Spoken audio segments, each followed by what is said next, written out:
The war on Virex 4 had ended not with a bang, but with a squeaky ceasefire agreement drafted by a tired AI translator and signed by people too sleep-deprived to read the fine print.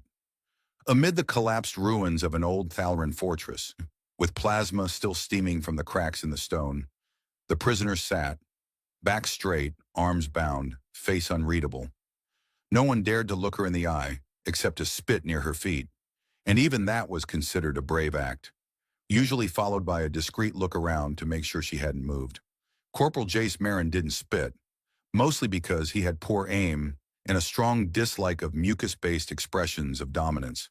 Also, she looked like she'd rip his lungs out with her eyebrows if he tried. Instead, he stood there awkwardly, holding a tray of nutrient mush, watching her with the same kind of fear and fascination usually reserved for malfunctioning drones and ex-girlfriends. "Breakfast," he said, setting the tray down 2 careful paces from her reach. "If you can call it that. Personally, I think the food processor's trying to assassinate us slowly." She didn't answer. She didn't move. Her eyes, violet and terrifying, stared past him like he wasn't worth the energy of a blink. "Cool. No talking. That's fine." He scratched the back of his neck. "If you need anything, scream in binary. I'm fluent in panicked button mashing." He turned to leave, bumping his knee against a protruding piece of rebar. He yelped. She blinked. Progress. The next morning he came again, this time with 2 trays. One had food. The other had what used to be a steaming cup of stimulant brew, now lukewarm and vibrating slightly because he hadn't tightened the lid on his thermos. He offered it like a peace treaty. "I figured if you're going to glare at me like you want to crush my skull, you might as well do it with some decent caffeine in your system." Still nothing. But her ears twitched. Long, elegant, and unmistakably not human, they were the only real clue that she wasn't just a pale woman with incredibly good posture and a bad attitude. "Okay, I'll just leave it here, right next to the tray. No funny business. I mean, unless you count the food. That's all kinds of funny." He didn't know why he kept doing it. Maybe it was guilt. Maybe it was boredom.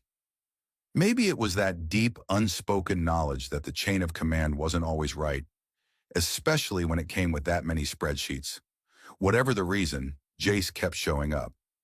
By day 5, she spoke. "You're either very brave," she said in perfect galactic common, "or very stupid." He dropped his fork. "Jury's still out, honestly. I like to think I'm a delightful combination of both." Her name was Larry. Her rank, former rank, was too long and unpronounceable for him to say without sounding like a choking droid, so he stuck with commander-ish. She hated that. He did it more. They talked, slowly, cautiously. She never smiled. He never stopped. He told her about Earth, about his dog, Gary, who once ate an entire bag of coffee beans and achieved orbit, about his sister, who hacked into his school grades to replace every D with a strategically placed B- and was now a corporate lawyer. In return, she gave him silence, then questions, then stories of battles fought in the void, of ships that sang to each other in magnetic bursts, of a people who once believed that to fall in combat was the highest form of poetry. Her voice was low and controlled, like every word had to pass inspection. The guards didn't like it. "Careful, Marin," said Lieutenant Darmos one evening, watching him through the steam rising off his cup. "Next thing we know, you'll be braiding her hair and writing her love sonnets." "Already started a haiku," Jace said without missing a beat. "Your eyes like plasma, deadly cold, beautiful pain. Please don't kill me yet." The lieutenant rolled his eyes. "You think this is a joke?" "No, sir. I think this is a war.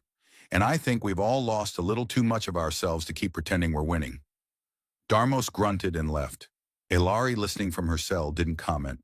But later that night, she moved her tray a little closer to the bars. Day after day, their conversations deepened. Jace learned that her people used scent markers instead of written contracts. The Thalaran children were raised communally, and no one knew who their biological parents were. That Ilari once held a ship together with her bare hands during a solar flare storm. He told her he once got stuck in a vacuum-sealed trash chute for 6 hours and bonded with a sentient mold colony. She laughed at that. Actually laughed, not a chuckle. A real, startling burst of sound that echoed through the corridor like a glitch in gravity. "Don't get used to it," she warned afterward. Too late, he said, grinning. There were moments when the world outside intruded, when a superior came too close, when a distant explosion reminded them both that peace was still an idea more than a reality. But inside the crumbling bunker, beneath flickering lights and beside mismatched food trays, something impossible was taking shape. One night, as a sandstorm howled outside, Jace brought her a blanket. I don't get cold, she said. I do, he said, wrapping it around himself and sitting on the floor beside her cell. And I'm not freezing alone. She stared at him. This is idiotic, she muttered. Yup. Dangerous. Definitely. Also, she said, pulling a corner of the blanket toward her, the only intelligent thing I've seen from a human this entire war. Well, he said, leaning back against the wall, my therapist says I'm an emotional risk taker with poor impulse control. You have a therapist? Not officially. He's a retired combat droid who keeps giving me unsolicited advice in the showers. And for the second time, she laughed. Somewhere far away, orders were being written. Reports were being filed. The galaxy moved on. But here, in the ruins of something broken, two people, one human, one not, began the slow, dangerous work of building something new. The transfer orders arrived on a Tuesday, which according to Jace's personal log, was statistically the worst day to receive life-altering news. The pad lit up with a blinking message stamped in bold crimson. Subject 344B to be moved under jurisdictional discretion of Rear Detachment Theta 9. Human handler may accompany. It might as well have said, surprise. You're being reassigned to the frozen armpit of the galaxy. The shuttle that took them to Outpost Luma 13 was held together with more prayer than parts. Jace sat across from Ilari, who looked as composed as ever despite the temperature dropping with every kilometer. She didn't shiver. Of course she didn't. He had on 2 jackets and was still convinced his kneecaps were trying to sue for emancipation. I checked the climate profile, Jace muttered, his breath fogging. It's only slightly warmer than the surface of Pluto. And Pluto's dead. You ever been that cold you started regretting every life decision since birth? I served 3 campaigns in the polar storms of Enthus Prime, she said, not looking up. We wore armor made from cryo-beast hide. It cracked if you breathe wrong. That sounds delightful. Did it at least come in different colors? Only blood. Great. Can't wait to vacation there. The outpost was buried under layers of ice-crusted metal and attitude. It housed a skeleton crew and the kind of AI that sounded like it hated its job. The lights flickered with a rhythm that hinted at unresolved trauma. When the commander met them, he handed Jace a broken tablet, pointed at the power core and said, "Fix it or freeze. We're all very democratic around here." They settled into their routine. Technically, Ilari was still a prisoner, but no one cared enough to enforce it. There were no cells, just rooms with locks that jammed if you looked at them wrong. Jace gave her the second warmest corner of the barracks and posted a passive-aggressive sticky note on the door. Do not annoy the warrior. She knows 20 ways to kill you and 1 to embarrass you in front of your crush. At first, they didn't talk much. Jace was busy figuring out how to make the water filter stop smelling like feet, and Ilari spent her time mapping the outpost with the eerie precision of someone planning a prison break she didn't intend to execute. But eventually, boredom crept in. He found her in the empty mess hall one evening, turning a spoon over in her fingers. Is it just me, he asked, dropping into the seat across from her, or do these utensils feel aggressively judgmental? They are inefficiently balanced, she said, flicking the spoon so it spun perfectly upright. Like your military doctrine. Oh, that hurts. Say more. That was how it started, with spoon critiques and jokes about the state of the universe. Jace began bringing her reports to review, half to test her knowledge, half to impress her. She corrected them with silent amusement, occasionally replacing words with Thalaran terms that translated loosely to glorious chaos and your logic is a fruit with worms. They began sparring with broomsticks. At first it was practice. Then it was stress relief. Eventually it was a full-blown tournament that the outpost staff started taking bets on. Jace lost spectacularly every time. I let you hit me once, Ilari said, circling him. That was charity. I was distracted by the smell of burnt rations. I call that my signature move. The turning point came on a frozen night when the base lost external power. A pirate vessel, Some fringe scavenger crew with too much tech and too little patience tried to raid the outpost for parts and supplies. The comms blacked out. The security grid fried. Everyone panicked, except Elari. She moved like a shadow through the chaos, issuing commands with the clipped sharpness of someone born to command. Jace followed her without thinking. When a blast door jammed, she pried it open with her bare hands, her fingers sparking against the damaged seal. When one of the techs froze under fire, she shoved him to cover and took a stun shot to the shoulder without flinching. It was messy, improvised, and utterly magnificent. By morning, the pirates were gone, the base was intact, and Elari stood at the center of the chaos with a wrench in one hand and a bruised smile. High Command was not amused. "You let a prisoner lead an armed defense," came the encrypted message. "She saved us," Jace replied, "and also fixed our power converter, which frankly is more than I can say for our last 3 engineers." The reprimand came wrapped in layers of bureaucratic nonsense. Jace read the summary aloud. Subject 344B engaged in unsanctioned tactical response in violation of containment protocol. Blah, blah, blah. Possible risk of inciting subordinate loyalty. He looked up. "Congratulations. You're officially dangerous because people like you. I should stop helping. Don't you dare. We finally have working hot water again." Later that week, Jace came down with a nasty fever, something between flu and what he assumed was low-level battery acid poisoning from accidentally sipping a coolant bottle. He passed out in the hallway and woke up in his bunk with a damp cloth on his forehead and a note. "You are not permitted to die.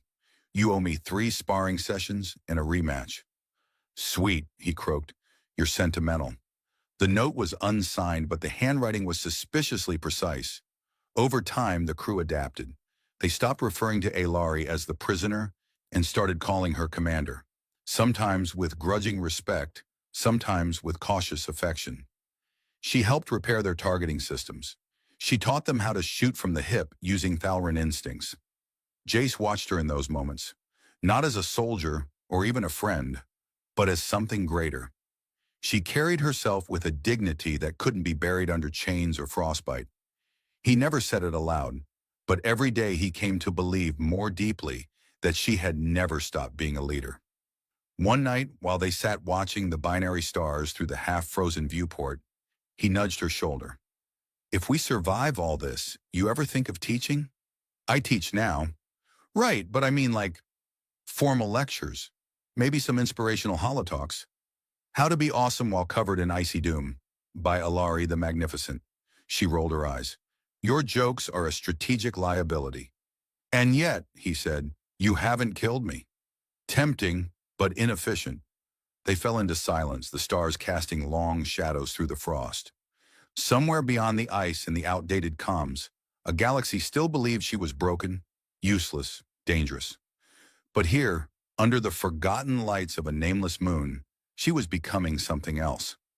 Jace wasn't sure when it started, but the outpost began to feel less like exile and more like an elaborate group therapy session hosted by a sarcastic heating vent and an alien war criminal with excellent posture. There were still reminders of the war, scorch marks on the lower decks, a locker full of bent rifles, and that one guy who claimed his elbow clicked because of enemy radiation. But day by day, life softened around the edges. Until, of course, someone decided to send a probe. The alert came in during breakfast, which was unfortunate timing because Jace had just taken a bite of something that tasted suspiciously like rehydrated sadness. The console beeped, sputtered, and then screamed like it had seen a ghost made of malware. "Unidentified signal approaching from Quadrant 7C, the AI announced. "Trajectory indicates reconnaissance probe. Not ours. Probably hostile. Also, I hate all of you." "Ignore the last part," Jace said, standing up. "The AI's going through a breakup with its toaster again." "I heard that!" it snapped. They gathered around the terminal. The probe was sleek, fast, and annoyingly stealthy. Elari leaned in, her long ears twitching slightly as she examined the scan data. "That's not just reconnaissance," she said. "That's a marker. They're tracking response times, defense strength. Someone's deciding whether we're worth invading." "Great," Jace muttered. "I always dreamed of starring in Alien Invasions. The discount edition." The team scrambled. Half the crew wanted to hide under the snowdrifts and pretend they were rocks. The other half wanted to paint a welcome sign and hope whoever came liked bad coffee and broken heating coils. Ilari, predictably, had a better idea. "We fake a defense system," she said, eyes sharp with the thrill of ridiculous planning. "Rewire the power nodes, loop some old drone footage, amplify our signal to look like we've got orbital support. Smoke, mirrors, and lies." "That might actually work," Jace admitted. "We'll bluff them into thinking we've got teeth." "Technically, I have 16 enhanced molars," she replied. "Very sharp." Jace blinked. "Why do you even—" "No, never mind. Let's build a holographic missile battery." They spent the next 48 hours rigging the place like a movie set. Ilari modified the emitters to project fake defense turrets. Jace rerouted power from the kitchen heaters, earning him the eternal hatred of the cookbot, to feed the illusion grid. One of the engineers added ominous sound effects that suspiciously resembled a growling space walrus. When the probe made a second pass, it caught a full display of blinking lights, coordinated launch patterns, and something that looked vaguely like a death ray powered by doom and sarcasm. The probe turned around. Fast.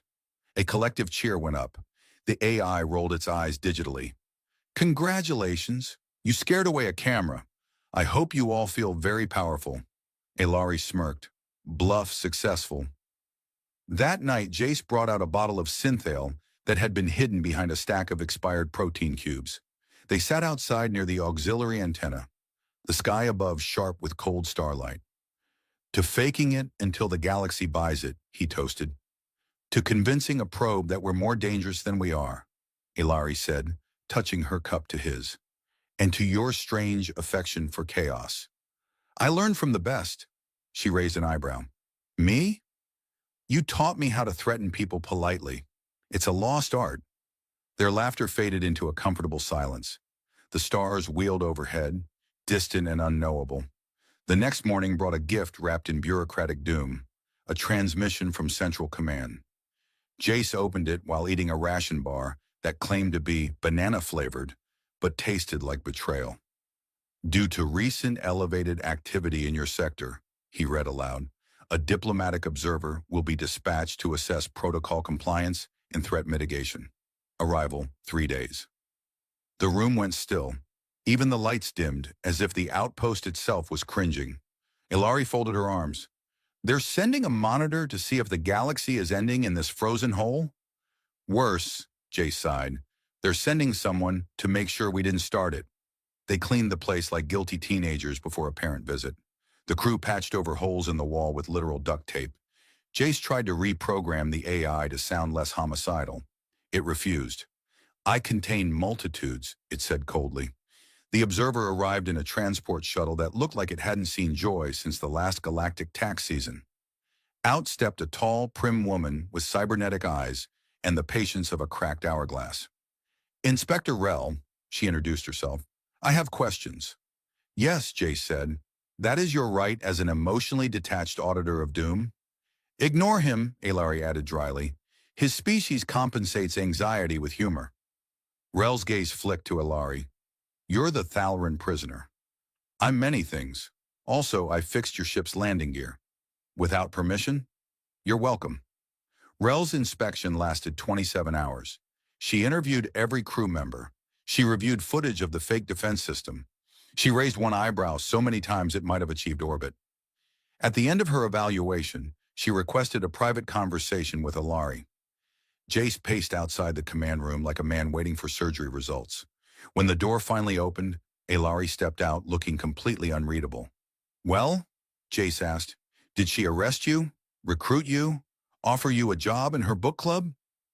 "She offered me a conditional pardon," Ilari said, "and a post as military advisor." He stared. "That's amazing, right? That's good news?" "She wants me to testify against my own people." Silence stretched between them. "She said I could help bring justice," Ilari added, voice tight. "But it's not justice she wants. It's leverage." Jace exhaled slowly. "You don't have to decide now." "I already did." He waited. "I said no." Relief and dread twisted in his chest. "That's very you." "She wasn't pleased." No one ever is when you say something smart. They stood together, the cold wind biting at their faces. Above them, the stars blinked like secrets waiting to be spoken. I'm not going to sell out my name to earn comfort, she said. Not again. If I'm going to be something more than what I was, it has to be on my own terms. Jace nodded. Then let's build something real. No illusions. Ilari turned to him, and for the first time in weeks, her smile didn't have armor around it. Very well, human. But next time someone sends a probe, we use actual defenses. Agreed, he said. And maybe fewer space walrus sounds. No promises. The outpost was quiet again, which should have been a relief. But in the silence, something stirred. An itch Jace couldn't scratch. It wasn't just the inspector's visit or the fact that Ilari had turned down an offer most war-torn survivors would have leapt at. It was the way Central Command stopped responding. Their last message, curt and poorly encrypted, had come 4 days ago. Nothing since. No updates, no new orders, not even the usual, your supply crate may be delayed due to orbital congestion. Nonsense. Jace sat on the edge of the launch bay, legs dangling, eating crackers made from something that legally had to be called food. Ilari walked in, dragging a damaged drone behind her. Let me guess, Jace said. It tried to attack your coffee again? It made comments about my ears, she replied, frowning. I educated it with a wrench. You're very good at making friends. It's a specialty. She set the drone on the workbench. Its optics blinked twice, pathetically. Jace flipped a few switches and tapped into its memory log. Looks like it intercepted something on a deep channel frequency. Ilari leaned in. Play it. Jace patched it through the console. Static buzz, then a voice filtered in. Cracked and urgent. Sector command, multiple fleets on the move. Unknown configuration. Not Thalaran, not ours. Organic tech. Station 47 down. Repeat, 47 down. The message cut out. Is that real? Jace asked. Ilari didn't answer right away. Her ears twitched, and she muttered something in her language that sounded like an insult aimed at the universe. I've heard of this, she finally said. Old rumors. Things the elders whispered when they thought we couldn't hear. Not ships, not even proper life forms. Something between. Organisms grown to navigate space. Weapons that breathe. A hunger that doesn't care who you used to be. Jace looked down at the console. And here I was thinking the weirdest thing today would be you fixing a drone with attitude issues. Even your worst days are optimistic. He pinged Central Command again. No response. They called a crew meeting. The mood was half panic, half disbelief, and a small percentage of someone still trying to finish lunch. We don't know what they are, Jace said, but they're moving fast. And if Station 47's gone, we might be next. The room buzzed with overlapping arguments. Do we evacuate? To where? There's nowhere close enough without a gate boost. Can we hide the outpost? It glows in the snow like a sore thumb wearing Christmas lights. Ilari stepped forward. We fight. Everyone stared. I'm serious, she said. We can't outrun something we don't understand, but we can prepare. Reinforce what we have. Reroute shields to key entry points. Repurpose those drones. And maybe, just maybe, we contact someone who does know what's coming. Jace folded his arms. You thinking about the ghost fleets? Ilari nodded. There are Thalaran ships drifting in the black. Outcasts like me. Broken, scattered, but not dead. Some of them might answer if I call. Because you're famous? Because I'm infamous. That night she activated a long-range burst beacon buried in the hills north of the outpost. It pulsed into space with a code layered in shame, history, and defiance. Jace watched her from the doorway of the comms room. You think they'll come? They'll come to see if I've fallen. And when they find out you haven't, then we'll see what loyalty really means. 3 days later, the first ship appeared.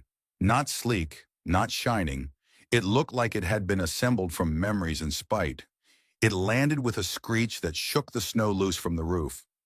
The figure that stepped out had gray skin, a dozen battle scars, and an expression like someone who'd seen too much to be surprised anymore. Varesh, Ilari said stiffly. He looked her over. Still alive. That's either a miracle or a mistake. Jace cleared his throat. Hi, I'm the mistake. Welcome to our terrible vacation resort. Varesh didn't laugh, but something in his eyes flickered. He stepped inside, followed by two others, one tall and silent, the other small and furious-looking. They gathered around the main table, now covered in printed schematics, sensor logs, and half-eaten protein bricks. Ilari explained the probe, the transmission, the lack of central response. She didn't embellish. She didn't plead. She simply stated the facts. Varesh nodded. We've heard echoes too. Ships going dark. Starfields bending wrong. The silent one spoke for the first time. What do you think they are? Ilari answered. Something we've never faced, and we won't survive alone. Varesh turned to Jace. You're the human who took her in? Jace gave a half salute. I specialize in bad decisions. Varesh studied him. Most humans would have let her rot. Why didn't you? Jace thought for a second. Because if someone like her is beyond saving, then so are the rest of us. There was a silence. Not cold, not hostile, just the kind that comes before people start trusting each other again. Varesh pulled out a data chip. Here, coordinates to others. Not many, but enough to start a warning net. Maybe even a resistance. Thank you, Ilari said. I didn't do it for you, Varesh replied. I did it because the galaxy has more monsters than we ever imagined. And if you're standing up to them, well, maybe we all have to. Later, alone in the hangar, Jace found Ilari staring at the stars again. You really think they'll come? He asked. She didn't answer at first. Then, I think we've started something. A ripple. People are listening, even if they don't want to. Jace leaned on the railing beside her. You know what scares me most? That your cooking is the last thing I'll ever taste? No, though that's in the top 5. It's that I'm starting to believe we could actually win this. Ilari's smile was slow and sharp. That is dangerous. Then let's be dangerous together. The stars were wrong. They twitched, folded, and bled. On the outer edge of the Thran expanse, space looked like a scraped open wound, and something was coming through it. From the command deck of the refitted outpost, now humming with alien hybrid tech and enough make-do engineering to terrify several safety committees, Jace squinted at the monitor and said the only logical thing. Well, that's revolting. Ilari didn't blink. It's not here to be beautiful. Could have at least moisturized. Those tentacles look dry. The feed zoomed in. The thing that had emerged was the size of a city and shaped like a nightmare drawn by a child, with too many crayons and unresolved trauma. It pulsed like lungs made of biometal and vein crystal, and it birthed smaller shapes from beneath a fleshy, armor-plated underbelly. Ships, maybe, or spores, or babies. Hopefully not babies. Transmission incoming, shouted Rico, the Thalren technician who still hadn't figured out pants. It's not words, it's more like hunger, broadcast hunger. Good, Jace muttered. Let's feed it a warhead. Extra spicy. Ilari stood at the center of the room, armor gleaming under the glow of layered HUDs, her presence quiet but heavy. She had changed. Not just the repaired honor insignia etched across her chest plate, but something in the way people looked at her now, with trust, with belief.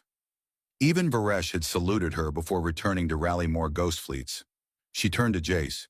You know this won't be about fighting smarter. It's about standing long enough to be remembered. He gave a lopsided smile. And here I was, hoping we'd finally qualify for hazard pay. Out in orbit, their makeshift alliance bloomed. Human frigates, Thalren war relics, reprogrammed mercenary drones, and one ridiculously enthusiastic cargo hauler named Bessie III. They hovered in defensive formation, not sleek, not coordinated, but together. Channels open, said Rico. You can do the speech thing now. Jace looked at Ilari. You want this one? She shook her head. You're the human who started this. He stepped forward, clearing his throat. Hi. So, yeah, we're the people you left behind. The ones you said were broken. The ones who weren't worth saving. Funny thing is, we found each other anyway. And we figured something out. Maybe it's not about who wins. Maybe it's about who shows up, who stands beside someone when it's ugly and hopeless. So, we're standing, all of us, together. He paused, then leaned toward the mic again. Also, if you're hearing this and you have snacks, now would be a good time. The alien monstrosity screeched. It wasn't sound. It was pressure. Despair made sonic. Then it charged. The first wave hit hard. The outpost shook like a toy, and half their defensive satellites blinked out. But the counterfire was brutal. Reclaimed Thalren plasma railguns punched holes in the advancing bioships, and human torpedoes stitched glowing scars across the Leviathan's hide. Ilari moved like wind, issuing commands, predicting attacks, rerouting systems with a calm that belied the chaos. Jace, piloting a refurbished fighter with 3 working wings and 1 very confused AI, danced between incoming spore blasts, laughing like a lunatic. I swear, if I die because my left thruster thinks it's a blender, you won't die, Ilari cut in over the comm. I still owe you lunch. See? This is why I like you. You're threatening and considerate. They kept pushing. The alien force didn't slow, but it began to fracture, confused by coordinated strikes and patterns it didn't expect from a supposedly shattered galaxy. Then from beyond the nebula, more signals flared. Fleets, unknown, unaligned. They came without flags. Pirates, smugglers, forgotten colonies. They came because the message had traveled, because someone dared to believe in someone else when no one else did. The battle tipped. The Leviathan howled as the core of its form began to collapse. Ilari launched from the hangar in her own ship, personal, silent, precise. She flew straight into the opening wound of the alien, targeting the thing's heart. Inside, there was light and rot and memories that didn't belong to her. She saw planets devoured, species wiped, voices swallowed. But in the center of it all, she planted the device. Jace, she whispered. Now. He hesitated for half a heartbeat. Then he pressed the trigger. The detonation wasn't fire. It was silence. A silence that spread like forgiveness, burning without heat. The alien collapsed into itself, folding and vanishing with a last pulse of meaningless rage. In the aftermath, wreckage drifted like petals. Ships gathered. Survivors cheered. Back at the outpost, patched, scorched, and somehow still standing, Jace sat on a crate, bleeding slightly, munching a ration bar. You're alive, Ilari said, stepping beside him. I am, which is disappointing, because I still haven't cleaned the barracks. She laughed. Genuinely, it echoed off the walls. So, he said, now what? You going to rebuild the Thalren Empire? I was thinking something smaller, she said. Something with gardens, and less screaming. And me? You'll help. Whether you like it or not, he raised his hands. I surrender. They watched the stars, still wrong, but no longer bleeding. You changed everything, Ilari said. No, Jace replied. We did. And across the galaxy, stories began. Not about the war, not about the weapon, but about a prisoner everyone had rejected, and the human who took her hand. The corridor hummed like it always did, just slightly off-key, as if the ship had a bad sense of pitch and didn't care to fix it. Adrian Holt trudged through the underlit passageway, his formal boots clicking on the composite flooring in a rhythm that was definitely not matching his heartbeat. He was sweating, not from exertion or fear. No, this was diplomatic sweat, the kind that trickled down your back after 3 hours of ceremonial pleasantries, followed by a single misstep that somehow insulted the evolutionary ancestry of an entire alien species. His jacket flapped open, a stitch ripped at the shoulder where someone, possibly accidentally, possibly ceremonially, had yanked him into a group photo earlier. The Zevral didn't smile for pictures. They just stared, ears angled stiffly forward, as if they could puncture your dignity through the lens. Adrian stopped at a junction, muttered something unkind to the navigation AI, which replied in the sulky Zevral, and turned toward the docking bay. He didn't want to leave. He just didn't want to stay either. Not like this. Behind him, the ship pulsed with quiet intelligence. Organic circuitry embedded in the walls pulsed soft violet, and the distant whir of the ship's biomechanical heart thrummed beneath it all.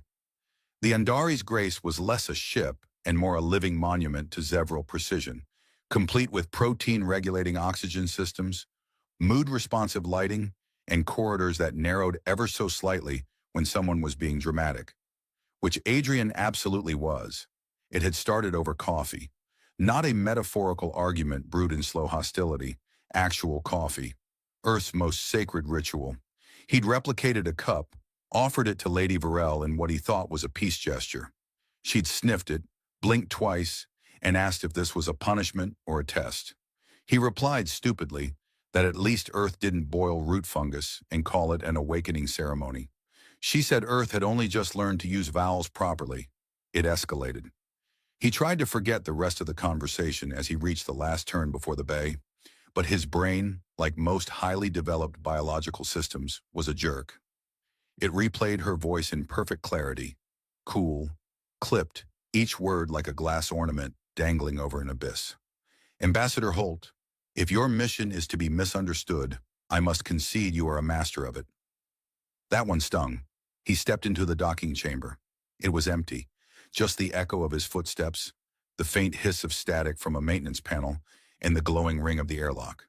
His transport wasn't due for another hour, but he liked the idea of waiting alone. Maybe he'd practice apologizing in Zevral, or just punch a wall, quietly, diplomatically. The panel lit up as he approached, his ID recognized. The lock began to cycle, and then a hand slammed against the console.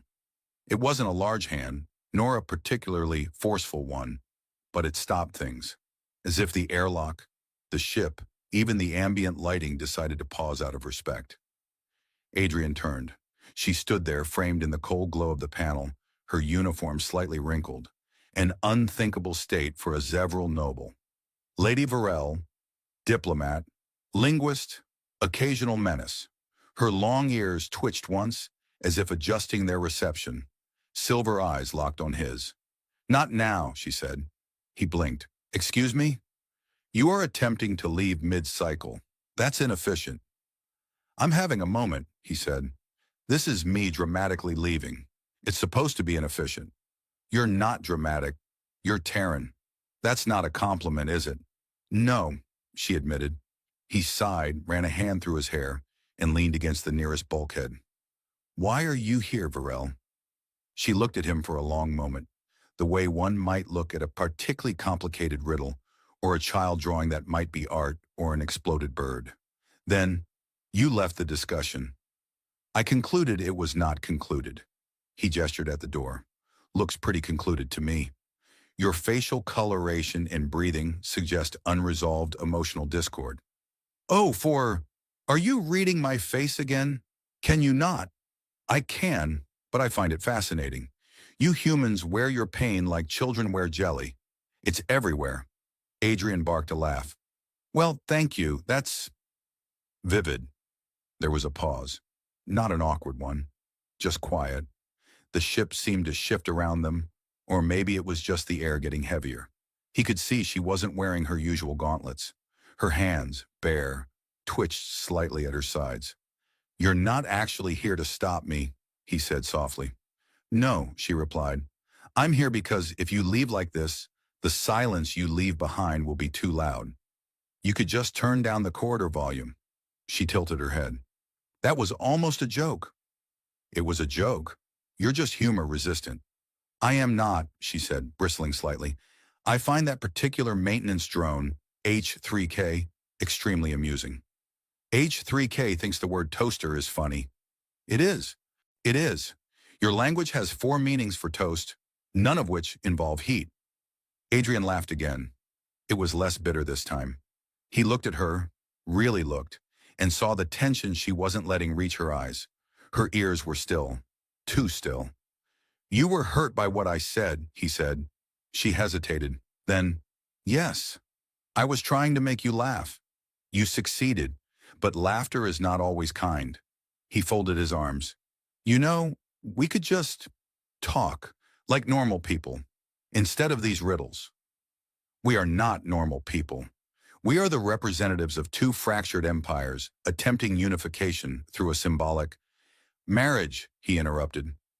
"You can say the word." She didn't respond immediately. When she did, her voice was quieter. "You looked at the door like it was a solution. It is not. It is a pause, a coward's punctuation." Ouch! I am being honest. He took a step forward. You always are, but you never let me be. You hide behind all this, diplomacy and protocol and linguistic precision, but I've never once heard you just say how you feel. She glanced away, then back. I am trying to find the words. Adrian smiled. Try in English. I promise not to correct your metaphors. I feel, she said slowly, that your absence would taste like static and unfinished sentences. He stared. I actually really like that one. I have others, she said, but they are worse. He stepped closer. They stood in the hush of the chamber, neither of them reaching for the panel now. Not now, she had said. He wasn't sure what came next, but neither of them moved. The lift groaned as it descended, slow and deliberate, like it was debating whether it truly wanted to obey the request. Adrian leaned against the rail, arms folded, trying not to meet Varel's eyes. They hadn't said anything since leaving the docking bay, and the silence had stretched just a little too long to be comfortable. So, he said finally, are we just going to ride the elevator forever, or is there an actual destination in mind?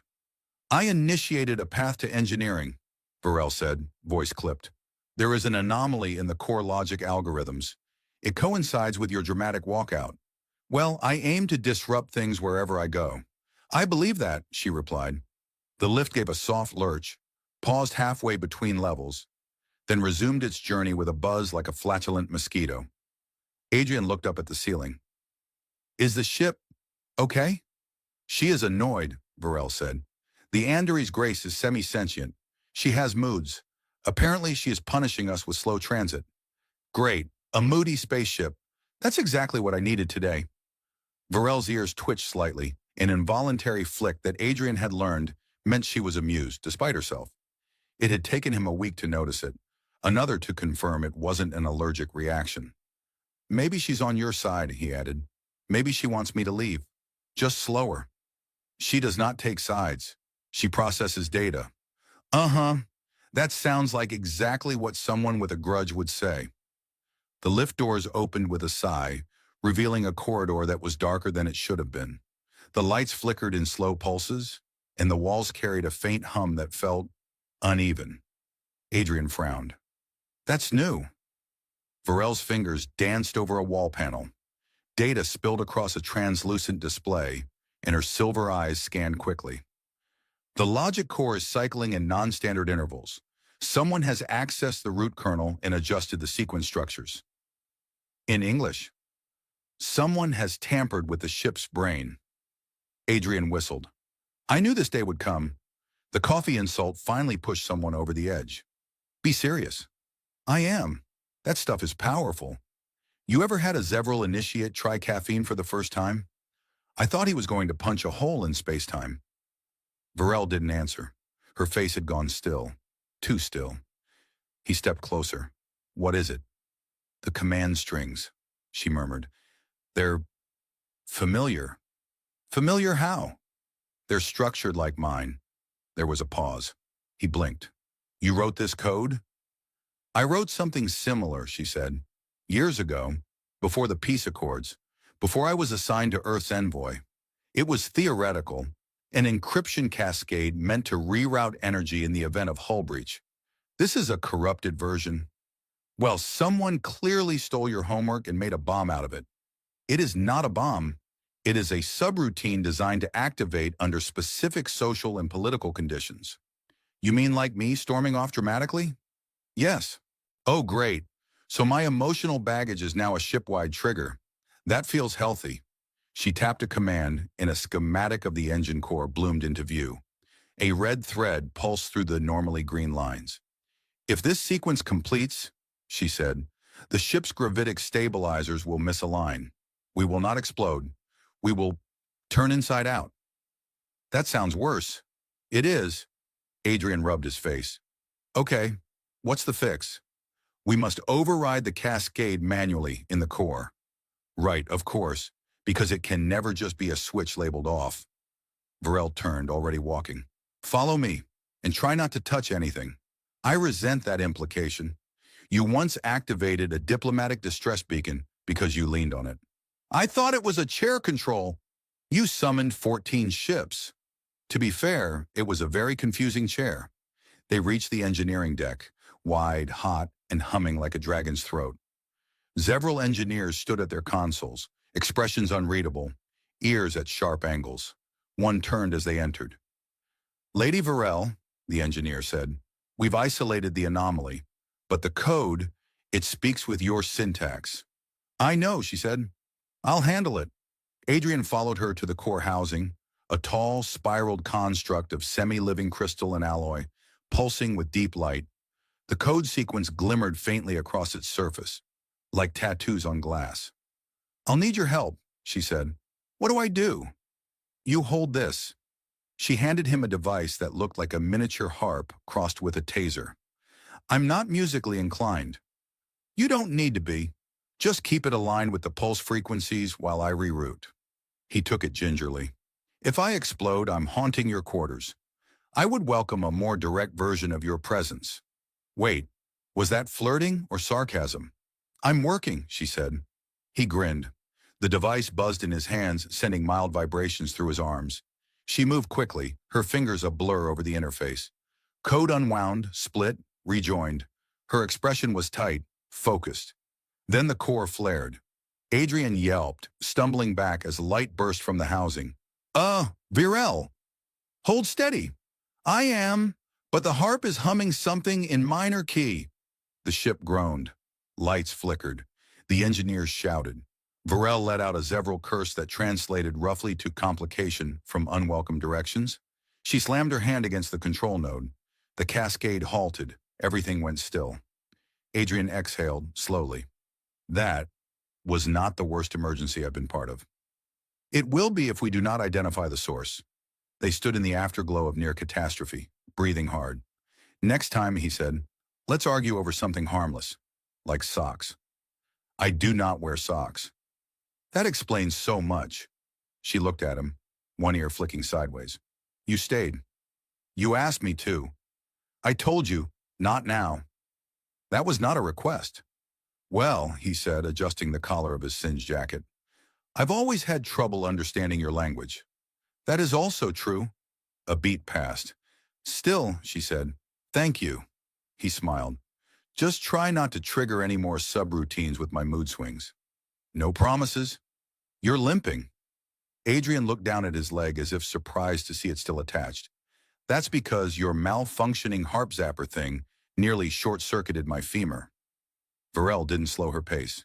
Your femur is not wired for electrical current. Well, it is now, he muttered, adjusting the strap on his charred boot. Congratulations. I'm 20% cyborg. You are exaggerating. Again. I'm practicing for the next diplomatic summit. Maybe if I claim cybernetic trauma, I can skip the fruit offerings and the telepathic hymn of reconciliation. You enjoyed the hymn. I passed out in the middle. That was from the incense. I'm allergic to truth smoke, apparently, or honesty. One of those. They passed into a narrower corridor, one with spider-leg conduits running along the walls and low pulsing lights embedded in the floor. The scent of ionized air lingered, the kind of place where secrets like to ferment. You still haven't explained why your prototype code ended up infecting the ship, Adrian said. I didn't write it here. It wasn't stored in any active system I've touched since my arrival. So what? A rogue version of you time-traveled back and sabotaged your own diplomatic mission? That is unlikely. You didn't say impossible. She turned slightly, the corner of her mouth twitching upward. Nothing is impossible, only inefficient. Right, and you Zevral hate inefficiency more than anything. Incorrect. We hate musical interludes during official briefings more. That happened once. You were wearing an environmental suit and playing a wind instrument. We are still receiving complaints, he grinned. You're deflecting. She didn't answer. They turned into the auxiliary systems hub, where several maintenance drones hovered mid-task, chirping in confused harmonics. A small spherical bot wearing a crudely drawn mustache decal floated up to them and emitted a warbling trill. H3K, Adrian greeted. You still making trouble? The drone beeped affirmatively. I didn't think bots were supposed to be proud of that. He has developed a glitch in his personality matrix, Varel said. He believes he is French. Old Earth French or colony French? He watches vintage cooking shows in the cargo bay and tries to synthesize soufflés. Adrian gave the bot a solemn nod. Carry on, monsieur. H3K twirled dramatically and floated off. Behind the main console, the wall shimmered, an interface veil flickering between visible and subquantum layers. Varel activated a panel, lines of unfamiliar code unfurled, angular and pulsing. This isn't Zevril, she murmured. Adrian leaned in. Looks like ancient Cenarian glyph coding. That language is extinct. It shouldn't be here. This interface isn't capable of parsing extinct dialects without an external cipher. Unless someone brought the cipher on board. She glanced at him. You're implying sabotage. I'm implying that someone knew you were here, knew about your old prototype, and knew how to poke the ship hard enough to make it moody. I do not like being poked. That is universally understood. She touched the code strands. They trembled. It's calling something, she said. Calling who? No idea, but it's not broadcasting in open space. It's routing inward. Wait, it's dialing inward? Yes. Virel, what if the message isn't being sent to a person? Her eyes narrowed. You believe it is activating something on board. What if there's something here that isn't supposed to be here? You mean besides you? He gave her a look. The interface flared again. Symbols restructured themselves, this time forming a perfect replication of the Zevril diplomatic crest, one used only on planetary coronation sites. That's a royal seal, Adrian said. Yes, that's your seal. Varel went very still. Adrian's voice dropped. Why is the ship receiving a signal that uses your seal from a language that's been dead for a millennium? She turned to him slowly. Because someone wants me to open the vault. What vault? The vault we're not supposed to know exists. Okay, you're going to have to explain faster now. Varel accessed a private conduit, inputting a code sequence that shimmered through a dozen alien syntaxes before unlocking. A hidden map flared into view, corridors and chambers buried beneath the hull, never mentioned in the manifest. Adrian stared. I've been on this ship for 5 months. How is there an entire deck I've never seen? It was sealed by treaty, centuries ago. By whom? Zevril and Cenarian priests. I thought they were extinct. They were. Now I am less certain. The ship shuddered slightly. Not turbulence. A pulse. A heartbeat. Adrian looked at the interface. Did the signal just... Yes. The floor beneath them thrummed. From somewhere below, a chime echoed. Low, metallic, like the ring of a massive tuning fork. Well, he said, now we're definitely in the horror part of the sci-fi movie. We're not in a movie. Keep saying that when the lights go red and the air gets cold. The interface blinked once, then again. Then a line of text scrolled across, rendered in precise Zevril. Welcome home, daughter of the Veil. Adrian turned to her. You want to explain that one? Varel's expression was unreadable. It's a title from ancient records, one associated with prophecy. Oh, perfect. Aliens and prophecies. Don't be dramatic. Too late. I'm already drafting my memoir. Another pulse rocked the ship. More lights flickered. Somewhere in the bowels of the vessel, something awakened and began to move. The lights overhead shifted to amber as they descended into the restricted deck. The air felt heavier, not in pressure, but in expectation, like a crowd was holding its breath just out of sight. Adrian adjusted his jacket again for the 3rd time in 2 minutes, as if that might somehow help. I feel like I should have signed a waiver before we got on this elevator, he said. You did. Page 6, small font, right above the clause about shared liability in the event of gravitational collapse. Of course it was on page 6. That's where all the terrifying stuff lives. Varel didn't answer. She was too focused on the readouts from her wrist device. Lines of alien code streamed by. Occasionally she tapped something, and the device responded with a muted chime that sounded suspiciously like a sigh. What exactly are we walking into? Adrian asked. The sealed deck was used during the integration of ancient technologies. The vault at its center predates the ship itself. We built the Andari's Grace around it. Wait, you built the ship around a mysterious vault and then sealed it off and pretended it wasn't there? Yes. See, this is why humans think aliens are sketchy. Your species built a theme park on top of a dormant volcano. That was different. It had dinosaurs. The elevator stopped. The doors slid open with a reluctant hiss. Before them stretched a corridor lined with dormant consoles and crystalline wall veins, glowing in faint pulses. Do I want to know what powers this deck? Adrian asked. Mostly dark matter siphons and one partially sentient reactor core. Do not look it in the eye. Noted. As they moved forward, the walls began to shimmer, holograms flickering to life. Images of Zevral history, of Cenarian architecture, of strange constellations no longer visible from any known chart. The air carried a low hum, like the murmur of voices too distant to understand. What does Daughter of the Veil actually mean? Adrian asked. It refers to the guardians of the Vault of Silence, a lineage once sworn to protect the convergence point of knowledge, too dangerous to be used, but too important to destroy. You're saying this thing is like a cosmic safe full of secrets? Yes. And someone's trying to pick the lock? Varel stopped. Someone already did. That message, it wasn't a call. It was an invitation. The corridor opened into a vast chamber. At its center stood a structure, part obelisk, part containment field, rotating slowly on its axis without any visible support. It pulsed with a light that wasn't quite light, something your eyes felt more than saw. Well, that's unsettling, Adrian said. It's still dormant, Varel replied, but not sealed. She stepped closer. As she approached, symbols etched along the floor began to glow, recognizing her presence. The vault turned slightly, its core aligning to face her directly. A small aperture unfolded at its base. From inside, a voice emerged. You are late.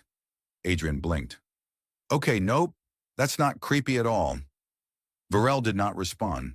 She knelt before the aperture, placed her palm against the stone, and closed her eyes. A stream of data flowed from the vault, straight into her. Is that safe? Adrian asked. That doesn't look safe. Her body tensed. Energy arced between her and the construct, weaving through her neural implants like a digital storm. She stayed locked in place for a moment that felt far too long. Then it stopped. She opened her eyes. Okay, she said quietly. Now it's a little creepy. What did it say? It didn't say, it showed. Memories, codes, a warning. About what? She turned toward him. There's another ship. He frowned. So? Built from the same design, around another vault. But this one, the seal broke centuries ago. No one ever reported it. That crew never came back. Adrian scratched his neck. So we've got a ghost ship full of ancient secrets drifting somewhere in the stars? Yes, and it's transmitting again. Subtle pulses designed to lure ships like ours into proximity. Lure? Think of it as a predator using light to draw and prey. And now the vault here is waking up because its twin is active? Correct, he sighed. You know, when I signed up for a diplomatic envoy, I thought I'd be learning alien customs, sharing food, possibly embarrassing myself in ceremonial dances. I didn't expect psychic vaults and ancient cursed starships. You did both. True, I do multitask. Suddenly the lights flickered. The vault let out a low, resonant tone that set their teeth on edge. The ground trembled slightly. From one of the far walls, a hidden panel slid open. A humanoid figure stepped out, tall, clad in armor that shimmered with a liquid metallic sheen. Its face was masked, its posture calm. Adrian instinctively reached for the stun pistol he wasn't supposed to be carrying. Friend of yours? The figure spoke, its voice filtered and layered with several tones. The daughter has returned. The accord is no longer honored. The silence must be broken. Varel stared. That armor, it's from the first epoch. The figure tilted its head. You bear the key. You open the veil. The trial begins, without warning. The vault emitted a surge of energy. The chamber spun, not literally, but perceptually. Like gravity and time took a brief vacation from their responsibilities. When it settled, the armored figure was gone. Adrian rubbed his temples. Did we just get hit with a prophecy jumpstart? It appears we triggered a recognition sequence, a trial protocol. Which means? We have to complete something. A sequence, a challenge, or the vault will purge itself. By purge, you mean an implosion event, radius approximately 2.6 kilometers. He looked around. Is there a reset button? Maybe a skip cutscene option? I'm afraid not, he exhaled. Okay, trial by ancient alien artifact it is. Varel's voice was steady. You can still leave. Nope, he said. I've walked to that door once already. You said not now, remember? I remember. Well, apparently now is now. Let's not get incinerated. Agreed. As the vault's light intensified and the chamber rearranged itself into something new, something vast and unreal, Adrian muttered under his breath. Next mission, I swear, it's going to involve paperwork and tea ceremonies. That's it. The chamber unfolded like a puzzle cube dreaming of chaos. Pathways restructured in real time, floating platforms appeared and vanished, and at least 3 sections defied gravity so thoroughly Adrian began questioning whether his shoes still had soles. Somewhere in the distance, a choir of harmonic frequencies kept adjusting pitch, as if the chamber itself was trying to guess their blood types through song. So, trial sequence? Adrian said, hopping over a thin beam of light that might have been a bridge or a guillotine. Does it come with a safety briefing? Trial parameters are symbolic, Varel replied. It will test resonance, intent, unity. So it's a relationship quiz designed by a death cube. Yes. Awesome. Let's get emotionally evaluated by sentient architecture. They reached a nexus where 6 floating nodes pulsed in sequence. Each glowed a different color and emitted sound patterns like very musical migraines. Varel approached the nearest one. Her fingers danced across its surface. It shifted into a sphere and projected a memory. Her as a child, standing before a tribunal, refusing to follow the prescribed path. I was offered a future, she said. Instead, I built a prototype that nearly destabilized the local moon. Classic rebellious phase. I was 12. Adrian touched another node. It flared into a scene of him sitting on a broken launch pad, half drunk, talking to a bird. A very judgmental bird. I once resigned from a job by yelling into a cargo crate. That crate turned out to be live audio for the regional minister. She still promoted you. She said I had potential. I think it was sarcasm. Each node responded to a memory, to an admission, to a decision. Slowly they dimmed, one by one, until only the central node remained. It was dark, silent. Varel looked at him. This one isn't yours or mine. The air shifted. A projection bloomed, an image of the lost ship, cracked, drifting. From within its shattered hull, a pulse echoed, a beacon, a message on repeat. They tried to contain knowledge, but they isolated themselves. The vault consumed them, Varel said. But this vault didn't, Adrian said. You came back. You didn't seal it off. You opened it. With me.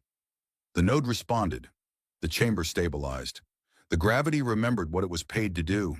A soft chime rang out, like distant wind chimes made of logic. A voice returned, calmer, unified. Sequence complete. Trial accepted.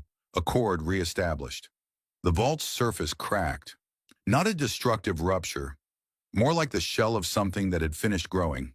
Inside, instead of data, or weapons, or unspeakable horrors, there was a simple crystalline structure humming with stored memory. This is the knowledge the Cenarians sealed away, Varel said. Cultural history, philosophy, a complete archive of what was lost. No curse? No AI warlords? No surprise apocalypses? Number just understanding. Too much of it for them, but not for us. Adrian stepped closer. So what now? We share it. With caution, we integrate it into what we are, not what we were afraid to become. And the scary armored guy? An echo of the vault's first guardian, a failsafe. Now that the sequence is complete, it should dissipate. Good.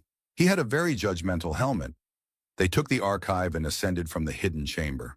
The ship's systems normalized. No more pulses, no more strange dreams. The drone with the mustache resumed attempting soufflés. H3K beeped at them as they passed. Still French? Adrian asked. He attempted to rename the medical bay Le Bistrot de Suture, Virel replied. Bold. Later on the observation deck, they stood together in silence. Stars drifted slowly past. Adrian leaned on the rail. "So," he said, "you going to rebuild the prototype?" "Number, I'm going to finish it. Properly this time." "Need a test pilot?" "You? You're barely qualified to fly a shuttle through a hologram." "Exactly. If I survive, it means it's idiot-proof. That's marketable." She smiled faintly. "You're not an idiot." "Oh no, don't ruin it now. I have a reputation." She touched his hand. "You stayed." "I did." "And now?" He looked at her. "Now, I don't think I'm trying to leave anymore." There was a long pause. No urgency in it. Just wait, comfortable and earned. "When I reached the door," he said, "I thought it was the end." "It wasn't," she said. "It was the point where we started choosing differently." They stood in the hush of stars. Somewhere deep in the ship, a pulse of ancient knowledge hummed softly. No longer a warning, just a song. And neither of them reached for the door again.